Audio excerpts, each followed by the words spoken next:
দাইরুড়গা YouTube চ্যানেলে তোমাদের সবাইকে স্বাগত জানাই। রাজ্যের মেডিকেল সার্ভিস কর্পোরেশন লিমিটেডের তরফ থেকে চাকরি সংক্রান্ত অফিসিয়াল বিজ্ঞপ্তি প্রকাশিত হয়। দেখতে পাচ্ছ 15/6/2024 অনস্ক্রিন তার অফিসিয়াল মেমো নাম্বারটি রয়েছে, এখানে দেখতে পাচ্ছ রিক্রুটমেন্ট নোটিশ। এখানে কিন্তু তোমাদের দেখতে পাচ্ছ এই নোটিশটিতে বলা হয়েছে যে online application are invited purely on contractual basis engagement. অবশ্যই তোমাদের কিন্তু এখানে পিওরলি কন্ট্রাকচুয়াল বেসিসে দেখতে পাচ্ছ, টেম্পোরারি বেসিসে তোমাদের নিয়োগ করা হবে। নেম অফ দ্য পোস্ট তোমরা দেখতে পাচ্ছ ডাটা এন্ট্রি অপারেটর, অর্থাৎ ডাটা এন্ট্রি অপারেটর পদে তোমাদের কিন্তু এখানে নিয়োগ করা হবে।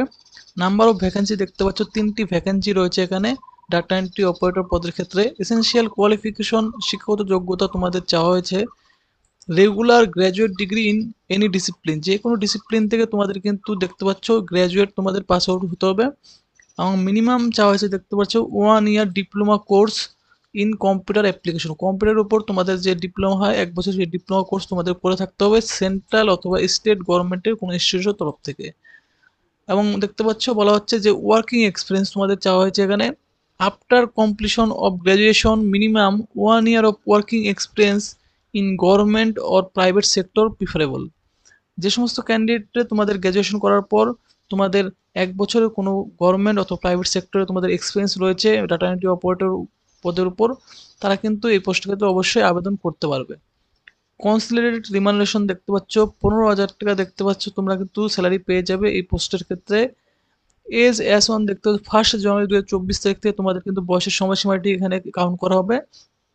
ম্যাক্সিমাম 30 বছর পর্যন্ত বয়স হলে এখানে আবেদন তোমরা করতে পারবে, কেমন? অর্থাৎ 18 থেকে 30 বছর মধ্যে বয়স হলে অবশ্যই তোমরা কিন্তু এখানে আবেদন করতে পারবে। General information of the applicant আর ক্যান্ডিডেট দেখতে পাচ্ছ জেনারেল কিছু ইনফরমেশন এবং ইনস্ট্রাকশন দিয়ে দেওয়া হয়েছে এখানে আবেদন করার আগে। Only online application will be accepted, শুধুমাত্র অনলাইনের মাধ্যমে তোমাদের আবেদন করতে হবে। Application form not properly filled in incomplete liable to be cancel, অবশ্যই পুরোপুরি আবেদন ফর্মটি তোমাদের কিন্তু ফিল করতে হবে, ইনকমপ্লিট অ্যাপ্লিকেশন করলে কিন্তু তোমাদের ফর্মটি রিজেক্ট হয়ে যাবে বলা হয়েছে। The candidate will be mandatorily required to upload certificate supporting of age, বয়সের প্রমাণপত্র সাপোর্টিং এজ হিসাবে তোমাদের সার্টিফিকেট আপলোড করতে হবে।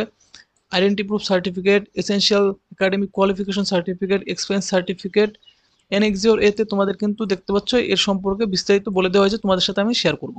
হার্ড কপি অথবা print copy of the online application form printed within the last date of online application should be written by all applicant for document verification purpose। Document verification সময় তোমাদের কিন্তু সেই application ফর্মটি তোমাদের কিন্তু লাগবে, এর জন্য তোমাদের কিন্তু অ্যাপ্লিকেশন করার পর সেই অ্যাপ্লিকেশনের হার্ড কপিটি তোমরা কিন্তু প্রিন্ট আউট করে তোমাদের কাছে রেখে দেবে ফিউচার রেফারেন্সের জন্য। Without registration form no candidate will be entitled for original testimonial verification.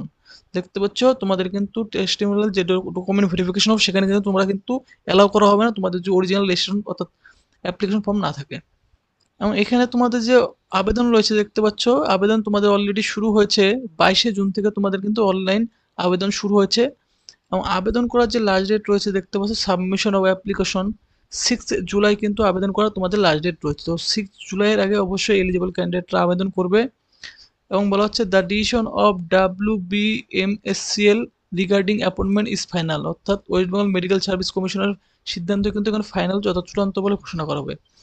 No TA DA দেখতে পাচ্ছ কোনো রকম টিএডিএ তোমরা কিন্তু পাবে না এখানে পারপাস ইন্টারভিউর জন্য অ্যাটেন্ড করার জন্য, অর্থাৎ তোমাদের কিন্তু শুধুমাত্র দেখতে পাচ্ছ এখানে ইন্টারভিউর মাধ্যমে তোমাদের কিন্তু নিয়োগ করা হবে, কোনো রকম কোনো লিখিত পরীক্ষা থাকছে না। For any further query issues regarding online application mode of contact mention will দেখতে পাচ্ছ যে অফিসিয়াল ওয়েবসাইট রয়েছে মাস্ট বি ফলোড, এই অফিসিয়াল ওয়েবসাইটেই তোমাদের কিন্তু ফলো করতে হবে অনলাইন অ্যাপ্লিকেশন করার জন্য। এবং ভিডিও ডেসক্রিপশনে কিন্তু এই অনলাইন অ্যাপ্লিকেশন লিঙ্ক এবং এই অফিসিয়াল ওয়েবসাইট লিঙ্ক ভিডিও ডেসক্রিপশনে দেওয়া রয়েছে। Application fee will be RS 100, দেখতে পাচ্ছ 100 টাকা ফি কিন্তু পেমেন্ট করতে হবে এখানে আবেদন করতে গেলে তোমাদের এলিজিবল ক্যান্ডিডেটদের। এবং বলা হচ্ছে দেখতে পাচ্ছ যে এনএক্সিওর রয়েছে এখানে কিন্তু পুরো ডিটেলস তোমাদের দিয়ে দেওয়া হয়েছে আবেদন করার আগে, এই সমস্ত ডিটেলসগুলো তোমাদের কিন্তু দেখতে পাচ্ছ জেনে নিতে বলা হচ্ছে। আপলোডিং অফ ফটোগ্রাফ এবং সিগনেচার দেখতে পাচ্ছ বলা হচ্ছে ফটোগ্রাফ মাস্ট বি রিসেন্ট, অবশ্যই রিসেন্ট কালারে তোমাদের কিন্তু হোয়াইট ব্যাকগ্রাউন্ড ফটোগ্রাফ তোমাদের আপলোড করতে হবে। নট ওল্ডার দেন 6 মান্থস, 6 মাসের বেশি পুরোনো ফটো তোমরা কিন্তু আপলোড করতে পারবে না। পাসপোর্ট সাইজ ফটোগ্রাফ দেখতে পাচ্ছ 4.5 সেন্টিমিটার ইন্টু 3.5 সেন্টিমিটার তোমাদের হাইট এবং উইথ থাকতে হবে। কালার পিকচার জেপিজি ফরম্যাটে তোমাদের আপলোড করতে হবে। সিগনেচার দেখতে পাচ্ছ এখানে কিন্তু দেখতে পাচ্ছ ব্ল্যাক অথবা ব্লু পেনে তোমাদের কিন্তু জেপিজি ফরম্যাটে হতে হবে। সিগনেচারটি 10 থেকে দেখতে পাচ্ছ 20 কেবির মধ্যে সাইজ হতে হবে। এবং আপলোডিং অফ ডকুমেন্ট হিসাবে দেখতে পাচ্ছ এখানে তোমাদের যে এজ থেকে শুরু করে আইডেন্টি প্রুফ, এসেনশিয়াল কোয়ালিফিকেশন, এখানে কিন্তু তোমাদের সিঙ্গেল পিডিএফ ফর্মে তোমাদের কিন্তু স্ক্যান করে আপলোড করতে হবে।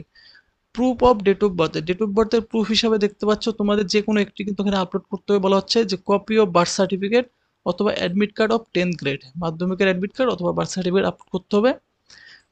প্রুফ অফ আইডেন্টিটি এনিওয়ান দেখতে পাচ্ছ, আইডেন্টিটি প্রুফ হিসাবে তোমাদের কিন্তু আধার কার্ড অথবা প্যান কার্ড অথবা ড্রাইভিং লাইসেন্স অথবা ভোটার কার্ড কিন্তু আপলোড করতে পারো, যে কোনো একটি। Proof of address, address proof হিসাবে তোমাদের আধার কার্ড অথবা ড্রাইভিং লাইসেন্স অথবা ভোটার কার্ড তোমরা কিন্তু এখানে আপলোড করতে পারো পিডিএফ ফরম্যাটে। Proof of education qualification, education qualification হিসাবে দেখতে পাচ্ছ এখানে বলা হচ্ছে copies of both side of marksheet, মার্কশিটের বোথ সাইড অর্থাৎ দেখতে পাচ্ছ মার্কশিটে তোমাদের বোথ সাইড কিন্তু স্ক্যান করতে হবে। অ্যান্ড সার্টিফিকেটও টু দেখতে পাচ্ছ to be provided in sequence of 10th class, অবশ্যই তোমাদের কিন্তু পাসিং সার্টিফিকেটও তোমাদের কিন্তু স্ক্যান করতে হবে। 10th ক্লাসের যে মাধ্যমিক রয়েছে, তারপর 12th ক্লাস অথবা হায়ার সেকেন্ডারি এবং গ্র্যাজুয়েশন, অর্থাৎ এই তিনটি কোয়ালিফিকেশনে তোমাদের কিন্তু মার্কশিট সার্টিফিকেট তোমাদের কিন্তু দেখতে পাচ্ছ স্ক্যান করে তোমাদের কিন্তু আপলোড করতে হবে। Proof of working experience, working এক্সপিরিয়েন্সের হিসাবে দেখতে পাচ্ছ copies of experience certificate as per the norms stipulated in the notice, অবশ্যই কিন্তু তোমাদের এক্সপিরিয়েন্স সার্টিফিকেটও তোমাদের স্ক্যান করে আপলোড করতে হবে। It must be noted that correct or valid and active email ID and mobile number should be provided for the future correspondence via email SMS, তোমাদের কিন্তু অবশ্যই কারেক্ট এবং ভ্যালিড অ্যাক্টিভ ইমেল আইডি এবং mobile number তোমরা কিন্তু provide করবে, কারণ তোমাদের কিন্তু এই মোবাইল নাম্বার এবং ইমেল আইডির থ্রুতে তোমাদের কিন্তু দেখতে পাচ্ছ ফিউচার রেফারেন্স করার জন্য তো কমিউনিকেশন করা হবে। কেমন? তো ফ্রেন্ডস, তোমরা যারা এলিজিবল ক্যান্ডিডেট অবশ্যই তোমরা কিন্তু এখানে আবেদন করে, আবেদন করার জন্য এই যে অফিসিয়াল ওয়েবসাইট লিঙ্ক ভিডিও ডেসক্রিপশনে দেওয়া রয়েছে, তোমরা অবশ্যই গিয়ে কিন্তু সেখানে আবেদন করবে। আর আবেদন করার তোমাদের লাস্ট ডেট রয়েছে 6 জুলাই, 6 জুলাইয়ের আগে অবশ্যই আবেদন করবে। আর এই ভিডিওটি যদি তোমাদের ভালো লাগে ভিডিওটি তো অবশ্যই তোমরা কিন্তু লাইক করবে এবং প্রয়োজনীয় বন্ধু বান্ধবদের সাথে শেয়ার করবে, আর চ্যানেলটি অবশ্যই সাবস্ক্রাইব করে রাখবে এরকম আপডেট সবার আগে পাওয়ার জন্য।